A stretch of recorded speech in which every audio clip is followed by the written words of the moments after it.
buddy WolfmanPedro, and this is my first ever review. Like I said, I'd be back in 1 month to review my little toy, and that is the Samsung Galaxy S7 Edge. Now, part of this review, since I did get so many things at once, I'm also going to be reviewing the Incipio case that I bought with it.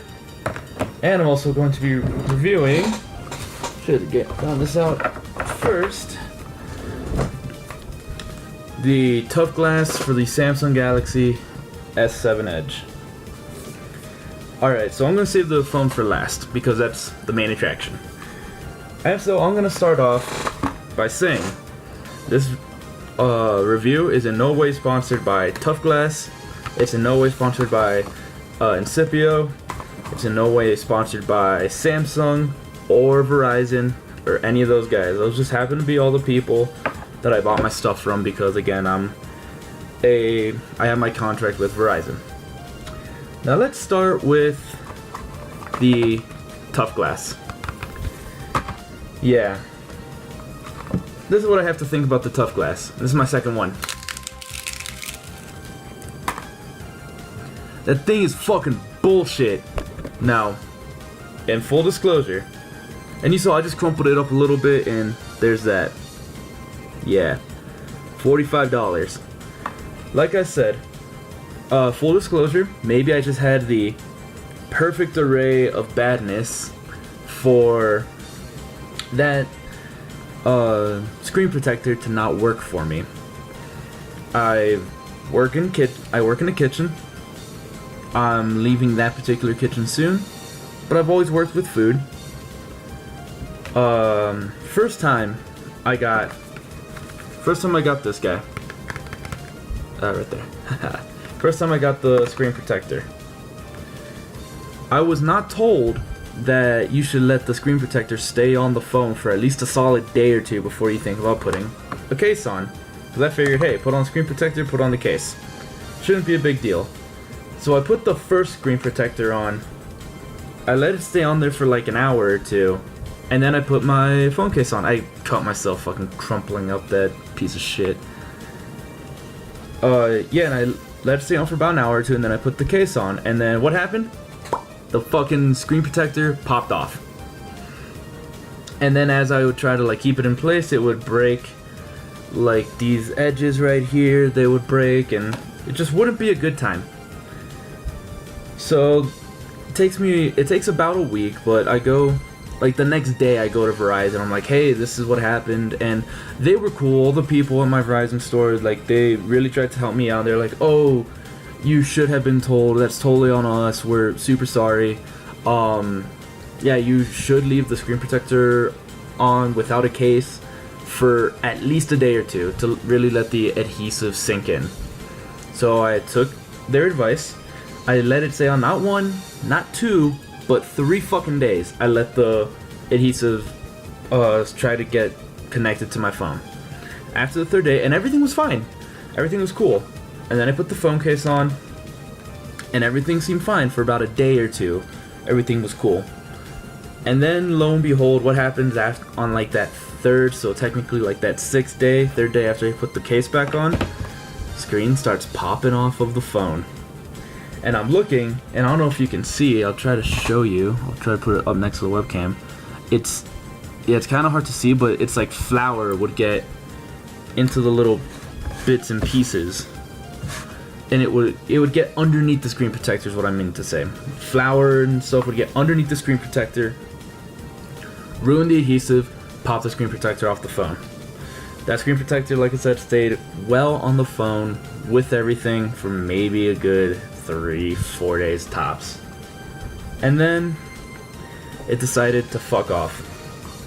So just on my experience, I do all of my reviews, I kind of base them off of like the review guys that I really like on YouTube, like Angry Joe and all them. So I use the number system. I go up to 10, 10 being it's everything that I could have wanted it to be, and then more, and 1 being absolute garbage. Don't fucking waste your time. Don't, invest somewhere better. Don't waste your money. And so for the Tough Glass, For the Samsung Galaxy S7 Edge, from my experience, I give it a 3 because it didn't want to stay on with the case. It stayed in my pocket. Maybe that had something to do with it. I don't know, but I feel like with it being a almost $50 fucking screen protector because it's tempered glass, it really should have been better. It shouldn't have been popping off so much.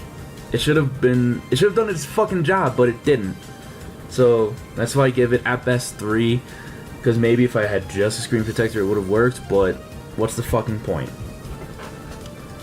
And now let's go with the 2-part case of the Incepio case, the hard shell and the flimsy rubbery part. Now when it comes to the phone case, I'll go ahead and give my review right now.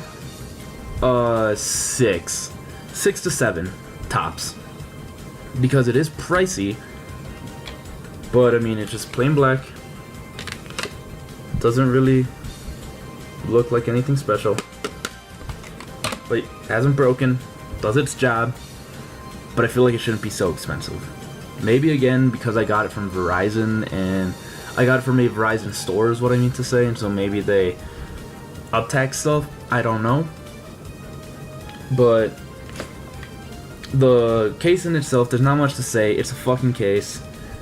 If they had dropped the price even like $20, $10 even, my score would be way fucking better, but it does its job. It's nothing fancy. I'm actually gonna replace the case here pretty soon with, since now I see what it is, I can get something like this off of Redbubble, but with a nicer hard case over it, and then the rubber flimsy part underneath just fine, and it would be again half the price, but it'd be something funner. So yeah, the phone case does its job, but it's getting replaced. That's why I say 6. Now the phone. Now I haven't had too many fingerprints on it because, like I said, I've had a case on it, but as you can see, nothing's really happened. Still in tip-top shape, which it should be. It's only been a fucking month, but still, a month is a while. And what can I say about this phone? Within the month, I have noticed a little bit of performance downgrading. Now that could be because I do have games on here and I have all these apps. Like since I am doing stuff on YouTube now, I have YouTube up a lot, and I have a YouTube Studio downloaded where I do a lot of kind of on the road editing, like, oh, I should have put this in the title, or stuff that isn't too demanding. But I also use it to check my analytics and whatnot. Instagram, Snapchat, all that fun stuff. And then, like I said, a couple games like Pokemon Go and Hearthstone, which eats up so much battery. But again, because these games are on there, it might be slowing down the processor and whatnot.